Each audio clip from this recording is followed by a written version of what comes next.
SSC 27 batch এবং 28 batch তোমাদেরকে আমি হচ্ছে কেমিস্ট্রির তোমাদের যে 11 অধ্যায় রয়েছে মানে খনিজ সম্পদ, যেটাকে সহজ ভাষায় হচ্ছে জৈব যৌগ বললে নামটা তোমরা একটু সহজে বুঝতে পারো। তো এইটার কিন্তু আমি প্রথম পার্ট তোমাদের শেষ করেছিলাম। আর প্রিটেস্ট পরীক্ষা যারা দিচ্ছিল আমাদের কোর্সের যারা আছো তারা একটু বলছিল যে ভাই আপনি তো অ্যালকাইন পর্যন্ত শেষ করেছেন, যদি ফুল অধ্যায়টা যদি কমপ্লিট করে দিতেন তাহলে ভালোই তো। কনসেপ্টগুলি, কারণ আমি কনসেপ্টগুলি বোঝানোর সময় ওই রকমভাবে বোঝাই যেন ও যেন সিকিউতে ওইটার ভাইব পেতে পারে। এবং আমাদের কোর্সে কিন্তু মানে আমাদের মেইন কোর্স যেটা আছে ওইখানে কিন্তু হচ্ছে প্রত্যেকটা টপিক বেসিস বা টাইপ বেসিস সিকিউ করানো হয় এবং এবার সিকিউগুলিকে আরও আপডেট করা হবে। এসএসসি 27 ব্যাচ তোমাদের জন্য কিন্তু ক্লাসবেলের পক্ষ থেকে একটা স্পেশাল কোর্স লঞ্চ করা হয়েছে, অলরেডি তোমরা সেটা জানো। সেটা হচ্ছে 2-in-1 premium batch, right? Premium batch. এইখানে যদি তুমি এই 1 কোর্সে ভর্তি হও তুমি 2 কোর্স পেয়ে যাবা।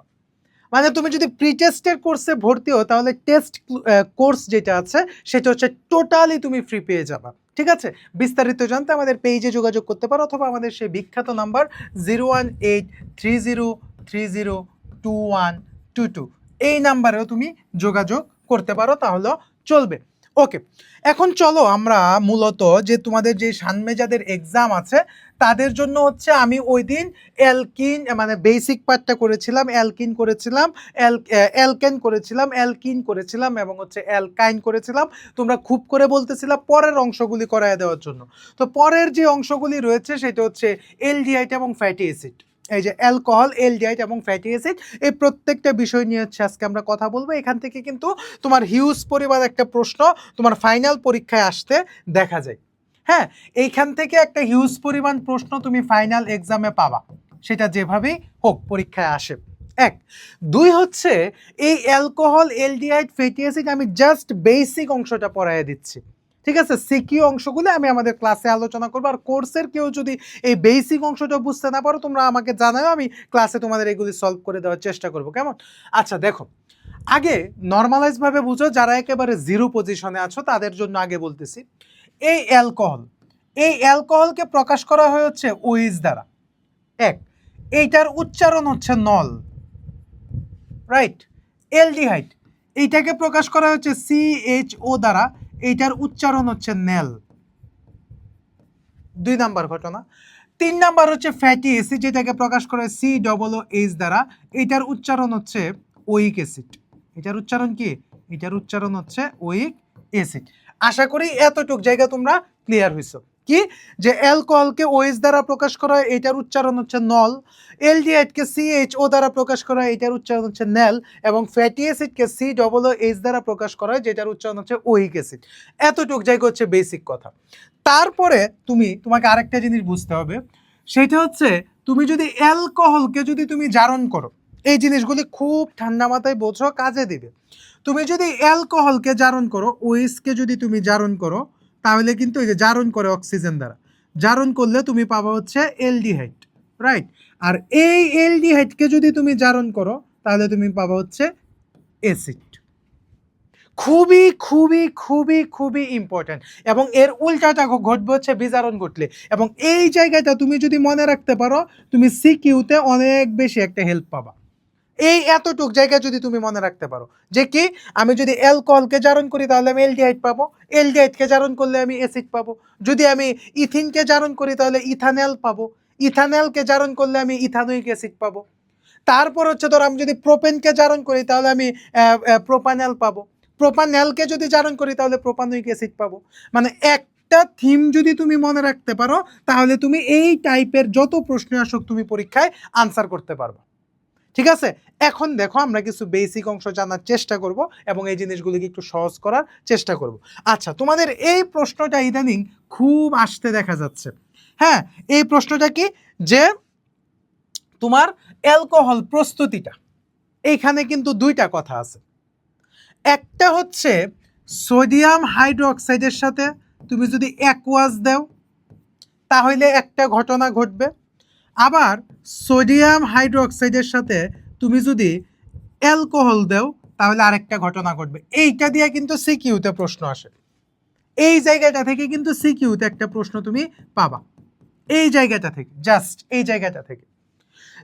এই সোডিয়াম অ্যাকুয়াস মানে কি জলীয় দ্রবণ, তুমি যদি তার মানে কি সাদা পানি, আমি ধরে নিচ্ছি তুমি যদি এখানে সাদা পানি দাও তাহলে তুমি লাল পানি পাবা। কি পাবা? সাদা পানি দিলে তুমি লাল পানি পাবা। এক। দুই হচ্ছে তুমি যদি এই সোডিয়াম হাইড্রোক্সাইডের সাথে যদি অ্যালকোহল দাও তাহলে তুমি হচ্ছে অ্যালকিন পাবা। কি পাবা? অ্যালকিন। এই জায়গাগুলি খুব ভালোভাবে তুমি বুঝবা, খুব খুব ইম্পর্টেন্ট। এই যে এই দুইটা জায়গা খুব খুব ইম্পর্টেন্ট। সোডিয়াম অক্সাইডের সাথে তুমি যদি অ্যাকুয়াস দাও তাহলে তুমি লাল পানি পাবা। লাল পানি মানে কি? লাল পানি মানে হচ্ছে অ্যালকোহল পাবা।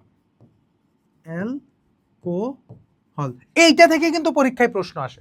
এখানে আমি সোডিয়াম হাইড্রোক্সাইড দিয়েছি, এরা অন্য কিছু দিতে পারে, বাট তুমি খেয়াল রাখবে হচ্ছে এই জায়গাটা, এই জায়গাটা হচ্ছে তুমি খেয়াল রাখবে, জাস্ট এই জায়গাটা তোমাকে খেয়াল রাখতে হবে যে এইখানে কি দেওয়া আছে, এবং এটা থেকে তুমি এমসিকিউও পাবা।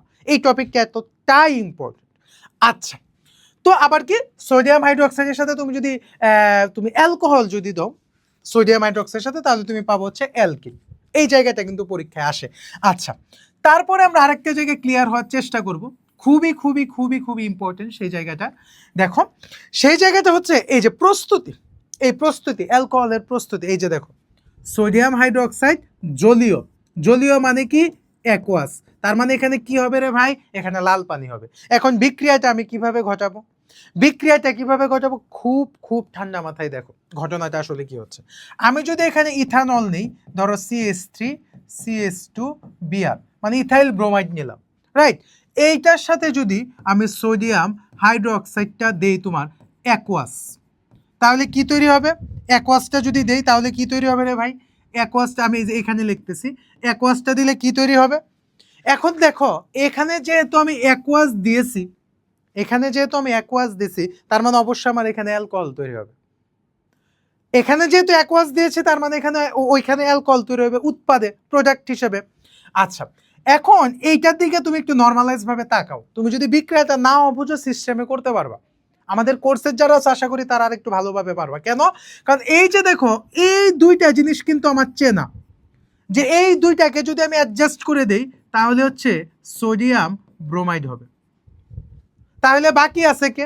এখানে OH বাকি আছে আর এই পয়েন্টটা বাকি আছে, দুইটাকে একসাথে লিখে দাও, CH3CH2 আর একটা হচ্ছে কি OH। এই যে দেখো ইথানল তৈরি হয়ে গেছে।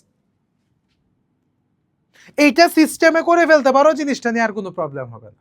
ঠিক আছে, আশা করি এখান থেকে এই প্রশ্নটা তোমরা কমন পাবা, এই তোমার অ্যাকোয়াস আর হচ্ছে অ্যালকোহল এই দুইটা দিয়ে। তারপরে দেখো ফরমালিন জিনিসটা কি?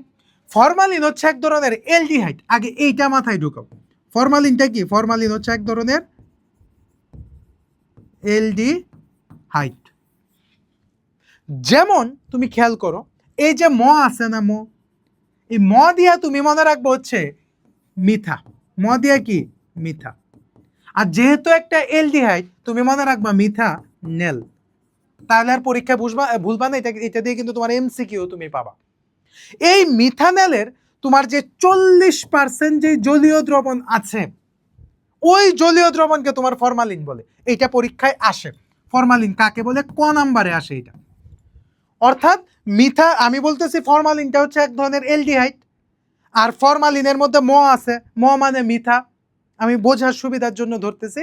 তো এই মিথানলের যে 40% যে জলীয় দ্রবণ, এটাকে কি বলা হয়? এটাকে হচ্ছে অ্যালডিহাইড বলা হয়। আমি ক্লাসে তোমাদের সিকিউ নিয়ে আলোচনা করব, এমসিকিউর কাজ শুরু করেছি, তারপরে এমসিকিউ নিয়ে কথা বলবো।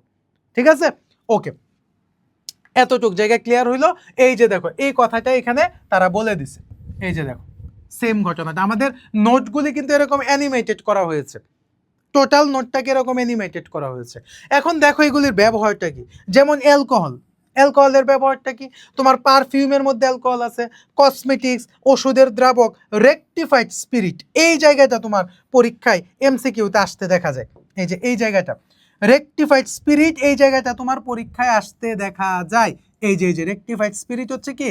যে 95.6% ইথানল, 95.6% ইথানল। এটা কি? এটা হচ্ছে রেকটিফাইড স্পিরিট। তারপরে ব্রাজিলে হচ্ছে তোমার যে জ্বালানির বিকল্প হিসেবে কিন্তু অ্যালকোহলকে ব্যবহার করা হয়, জ্বালানির বিকল্প হিসেবে অ্যালকোহলকে ব্যবহার করা হয়। আচ্ছা, তারপরে দেখো আরেকটা জিনিস, গুরুত্বপূর্ণ জিনিস, এলডিহাইড। এলডিহাইড কোথায় কোথায় ব্যবহার করা হয়? চেয়ার, বালতি। তো এগুলি খুবই সিলি কথা, বাট এমসিকিউতে যদি একটা দুইটা আসে কোনোভাবে যেন মিস না হয়, ঠিক আছে? আচ্ছা, তারপরে এখন আমরা যে জিনিসটা দেখব সেটা হচ্ছে অ্যাসিড। দেখো, ভিনেগার কি ইথানোয়িক অ্যাসিডের 4 থেকে 10% জলীয় দ্রবণকে কি বলা হয়? ভিনেগার বলা হয়। ভিনেগার আর ফরমালিন নিয়ে তোমাদের অনেক প্রবলেম হয়, এই দুইটাই কিন্তু পরীক্ষায় আসে এবং এমসিকিউতেও কিন্তু আসে। আচ্ছা দেখো, এই বিক্রিয়াটা কিভাবে হয়েছে আমরা চলো দেখার চেষ্টা করি কিভাবে হয়েছে। দেখো এখানে কি আছে? এটা অ্যাসিড, এটা সোডিয়াম হাইড্রোক্সাইড। এখন তুমি বিক্রিয়াটা দেখো, এটা সোডিয়াম ইথানয়েড তৈরি হয়েছে, ঠিক আছে? এখন বিক্রিয়াটা তুমি দেখো কিভাবে হয়েছে। আচ্ছা, এইখানে কি আছে ভাই?